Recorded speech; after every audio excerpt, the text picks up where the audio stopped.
नमस्कार नहीं welcome you to study IQ. मैं हूं प्रशांत धवन। नाउ आज के समय हमको यही कहना पड़ेगा कि चाइना की एक बड़ी जियोपॉलिटिकल जीत हुई है और ये बात सिर्फ मैं नहीं कह रहा। इंडियन मीडिया में आप देखोगे, फॉरेन मीडिया में हर जगह ये लाइन आपको मिलेगी, चाइना इज द विनर। क्योंकि मालदीव्स में हुए पार्लियामेंट्री इलेक्शन और मोहम्मद मुइजू जो एंटी इंडिया स्टेटमेंट्स देते हैं, चाइना के साथ डिफेंस एग्रीमेंट साइन करते हैं, इन्हें प्रचंड बहुमत मिला है। इंडिया में देखो, हम बात कर रहे हैं 400 सुपर मेजोरिटी वगैरह की। इंडिया में पता नहीं क्या होगा, मगर सुपर मेजोरिटी मतलब कि जितनी सीट चाहिए थी उससे कई गुना ज़्यादा सीट्स मिल चुकी है मोहम्मद मुइजू को। और क्वेश्चन यहाँ पर अब यही आता है कि क्या मालदीव्स की जनता को पसंद आई है मोहम्मद मुइजू की फॉरेन पॉलिसी, कि ये इंडिया के अगेंस्ट स्टेटमेंट्स देंगे।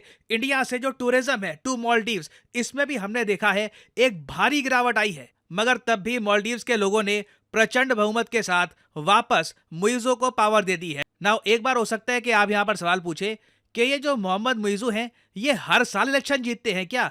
2023 में भी याद आ रहा है कि कोई इनका इलेक्शन हुआ था, ये जीते थे, ये पावर में आए थे, तब से इंडिया के अगेंस्ट ये स्टेटमेंट दे रहे हैं। इनका जो इंडिया आउट कैंपेन था ये सक्सेसफुल हुआ था 2023 में। तो अब ये 2024 में कौन सा चुनाव हो गए? यहां पे आपको समझना होगा, 2023 में हुए थे प्रेसिडेंशियल इलेक्शन कि मालदीव्स का प्रेसिडेंट कौन बनेगा।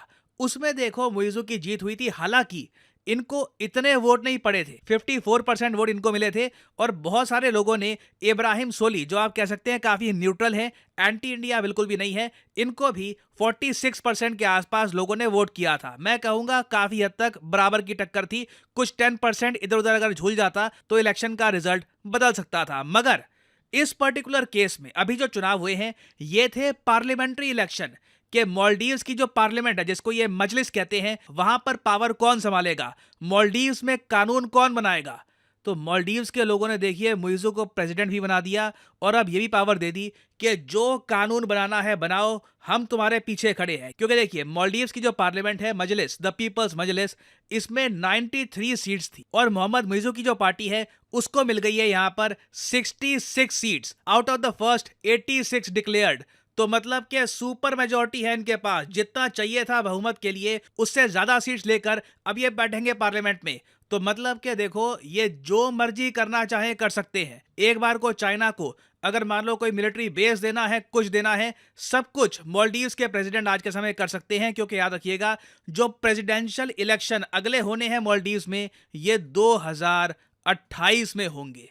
तो लंबा समय है, 4 साल का टाइम है। 4 साल में मालदीव्स और चाइना बहुत कुछ कर सकते हैं।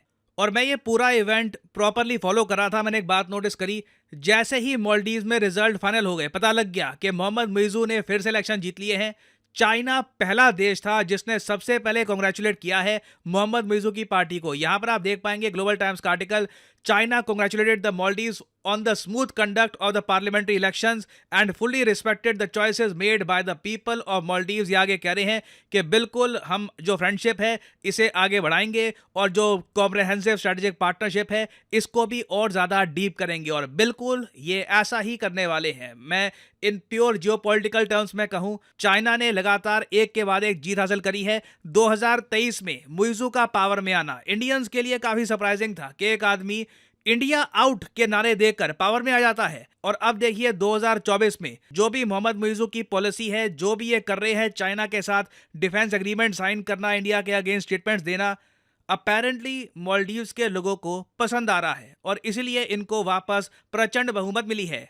अब क्वेश्चन यहां पर यह आता है कि इंडियन टूरिस्ट क्या करेंगे। ऑलरेडी मैं देख पा रहा हूं ओपनली कि इंडियन टूरिस्ट अब मालदीव्स में बहुत ज्यादा कम जा रहे हैं और इसका रीजन आप सबको पता है। देखिए, मालदीव्स का जो पूरा एक हवा बनाया गया था कि मालदीव्स परफेक्ट डेस्टिनेशन, बिल्कुल हनीमून मनाना है, छुट्टियां मनानी है, सब लोग मालदीव्स जाओ। इसके पीछे एक बड़ा रीजन था इन्फ्लुएंसर्स का। इन्फ्लुएंसर्स मतलब कि जिन लोगों की आवाज सुनी जाती है, जिन लोगों को बहुत सारे लोग फॉलो करते हैं, जैसे कि सेलिब्रिटीज हो गए, एक्ट्रेसेस हैं, वो लगातार मालदीव जाती थी, इसके बारे में पोस्ट करती थी ऑनलाइन, इंस्टाग्राम पे और जगह। बाकी लोग देखते थे, उनको भी लगता था कि अगर छुट्टियां मनानी है तो मालदीव ही जाना होगा। और उसी तरीके से हमने देखा कि मालदीव्स का टूरिज्म बहुत ज़्यादा बढ़ गया था। अब सिंस इंडियन इन्फ्लुएंसर्स मालदीव्स नहीं जा रहे, तो एक बहुत ही बड़ा ड्रॉप आया है in the number of Indian tourist. But at the same time जो चाइना के टूरिस्ट एक बार को मालदीव्स आते थे, इनका नंबर बढ़ रहा है बाय 200% और ये नंबर बिल्कुल बढ़ता रहेगा। नाउ क्या इससे मालदीव्स की इकोनॉमी को फायदा होगा या नहीं, ये टाइम ही बताएगा, क्योंकि ये भी हो सकता है कि ये जो अभी के लिए सर जा रहा हो ना, ये बस टेम्परेरी हो। बाद में देखना होगा आने वाले कई सालों में इसका इम्पैक्ट मालदीव्स की इकोनॉमी पर क्या आने वाला है। बट इंटरेस्टिंगली देखिए, मैं ये बात देखकर काफ़ी सरप्राइज होता हूँ कि मोहम्मद मुइज़्ज़ू इंडिया के अगेंस्ट स्टेटमेंट देते हैं।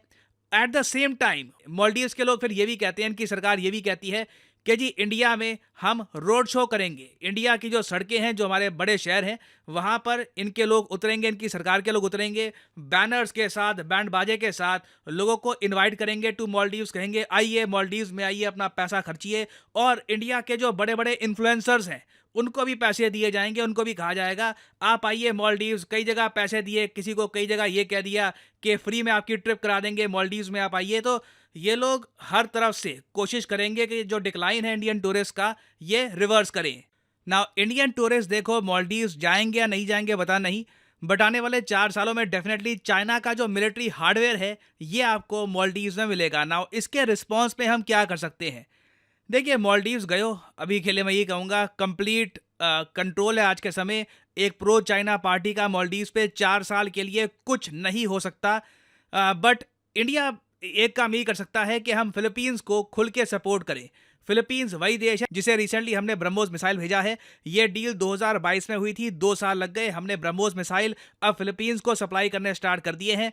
फिलीपींस को हमें सपोर्ट करना होगा, ताइवान को फाइनली हमें ओपनली सपोर्ट करना होगा।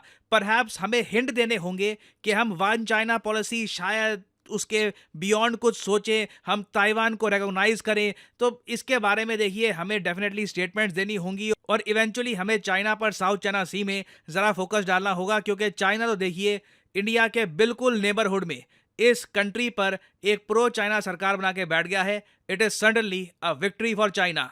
और फाइनली यहाँ पे मैं आपसे एक क्वेश्चन पूछूंगा कि हाल ही में किस कंट्री को यूनाइटेड किंगडम ने ऐड कर दिया है to the list of countries that are too dangerous to travel, मतलब कि यहाँ पर तो मत जाना, बहुत ही बड़ा खतरा है। यूके ने किस कंट्री को इस लिस्ट में डाला है? इस पर रिसेंटली बहुत आर्टिकल पब्लिश हुए थे।